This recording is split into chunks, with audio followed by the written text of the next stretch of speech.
আপনি আইছেন, দেখেন না শাকিলের অনেক খাদিজা নষ্টা বেঈমান হুজুর। খাদিজা যতই সৎ পথে থাকতে যাচ্ছে তার কিন্তু একটির পর একটি দুঃখ কষ্ট আসতে যাচ্ছে। তো হ্যালো ভিউয়ার্স, আসসালামু আলাইকুম, কেমন আছেন সবাই? আশা করি সবাই অনেক বেশি ভালো আছেন। তো আপনারা ইতিমধ্যে দেখতে পাচ্ছেন চাষির মেয়ে ধনির ছেলে নাটকের 4 নাম্বার পর্বটি আপলোড করা হয়ে গেছে। তো 5 নাম্বার পর্বটি কবে আসবে, কী করলে আপনারা 5 নাম্বার পর্বটি সবার আগে দেখতে পারবেন, তারই বিস্তারিত আলোচনা করব আজকের এই ভিডিওটিতে। তাই আজকের এই ভিডিওটি আপনারা একটু স্কিপ না করে সম্পূর্ণ দেখতে থাকুন। তো দর্শক বন্ধুরা, আপনারা দেখতে পাচ্ছেন ইতিমধ্যে খাদিজা এবং আদিল কিন্তু বিয়ে করেছিল এবং তাদের ডিভোর্স হয়েছে, কিন্তু আদিলের কিন্তু একের পর এক দুঃখ কষ্ট।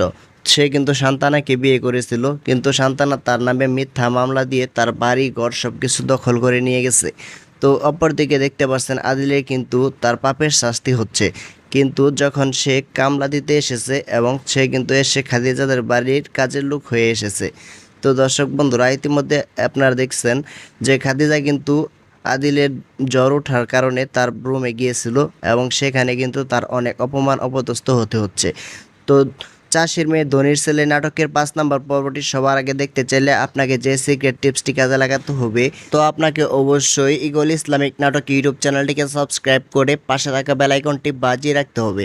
তো বন্ধুরা, চাষির মেয়ে ধনির ছেলে নাটকের 5 নাম্বার পর্বটি কত তারিখে আসতে যাচ্ছে এবং কয়টার সময় আসবে তা এখন আপনাদেরকে জানিয়ে দিচ্ছি। তো চাষির মেয়ে ধনির ছেলে নাটকের 5 নাম্বার পর্বটি আসতে যাচ্ছে সামনে শুক্রবার দুপুর 3টার সময় ইগল ইসলামিক নাটক ইউটিউব চ্যানেলে। তো সবার আগে এইরকম নতুন নতুন নাটকের আপডেট পেতে আমাদের এই চ্যানেলটিকে সাবস্ক্রাইব করে রাখুন।